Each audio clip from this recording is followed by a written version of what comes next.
Marcus, if you don't mind, please, can you do the final walk, please, Marcus? Thank you. A lot of people say that the Fifth Avenue Key Food is probably the most diverse place in Park Slope. First of all, there were rumors about the Key Food being sold. We did a lot of work tracking down those rumors. And then finally, there was a report that broke that said, yes, indeed, the Key Food property was being sold. We are a low-income, affordable housing development, and we're just located a block away from the Key Food site.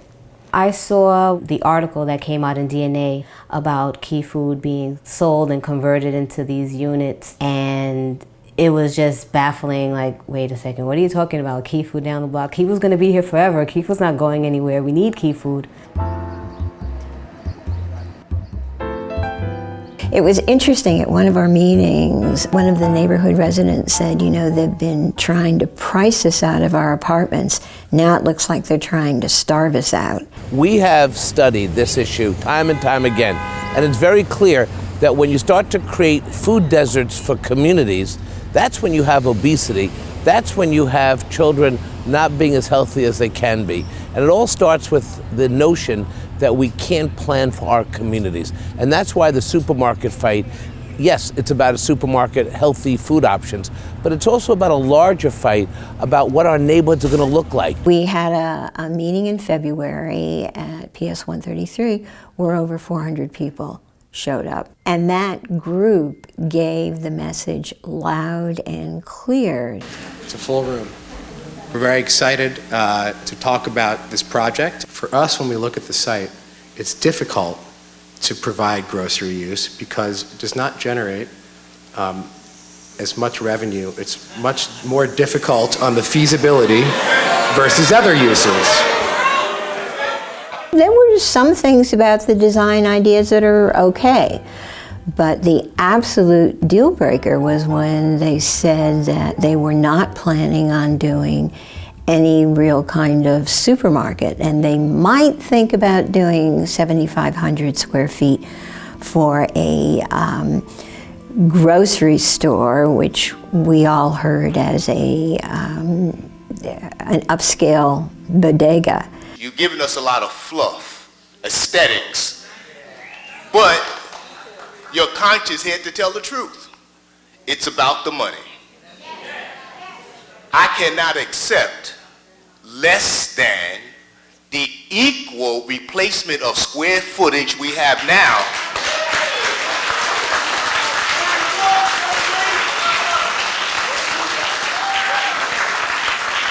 Anything less than that would be an insult. Me alegro mucho que la comunidad esté más unida ahora, porque así tenemos fuerza para reclamar todos los abusos que están pasando aquí en Pareslo. I am very happy to see that the community is united, so that way we can claim together all the abuses that are going on. Avery Hall had told us that they sort of understood the community feeling. I don't think they had any real idea of how deep and visceral it was. We don't need aesthetics. We do need to improve our community, but not at the price of a loss where everyone in the community will suffer. You're in it for the money, we in it for the living. We have to live here.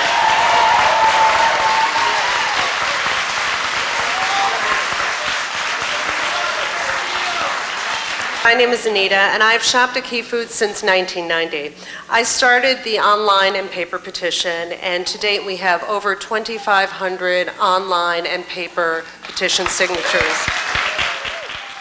I've been at meetings where hundreds of people show up to talk about this. I do think the food fight is on, and I do think the battle is on to protect our communities. Thousands of people are letting City Hall know we need big supermarkets to continue to operate in our neighborhoods, and we cannot price out our supermarkets because of gentrification and because of developer greed. When the Key Food development was created, it was created as an urban renewal site. So there's certain contingencies placed on the land, and it doesn't expire for the next 6 years. So we have another 6 years before some developer can just come in and do whatever they want and not have to go to the community. It's an affordable food fight. I think there's some sort of fantasy that people who live in Park Slope all order from Fresh Direct or go to the food co-op. And not to say those aren't two fine institutions, but it really doesn't, they don't represent the shopping experience of the majority of the people. And having wide aisles, having food that represents your ethnicity, having food that's affordable, is something that we've been lucky to keep in this part of Park Slope. I can barely imagine people who are spending 50–60% of their income on rental. It makes it more important that other amenities be affordable and accessible when you're spending that much rent. First, let me just thank Avery Hall Investors for coming to present their proposal today. I know a number of us were not satisfied, but nonetheless, we thank them for their bravery to come to Park Slope, right? Really brave of you. Two, let me just say that the reason why I wanted to stay here was because I wanted to understand the pressure points that were available to elected officials to influence the outcome of this project. That's what I wanted. The political involvement has been really quite striking. People who have been working with us have been Brad Lander. Scott Stringer's been on board right since the beginning. Tish James was terrific at the meeting. And Eric Adams also attended the meeting and has been giving a lot of support. Pretty much every elected city official in this area has been weighing in on the importance of keeping a full-service, affordable grocery store on the Key Food site. We are demanding, we're not asking, we are demanding that you provide an equal or same size supermarket for us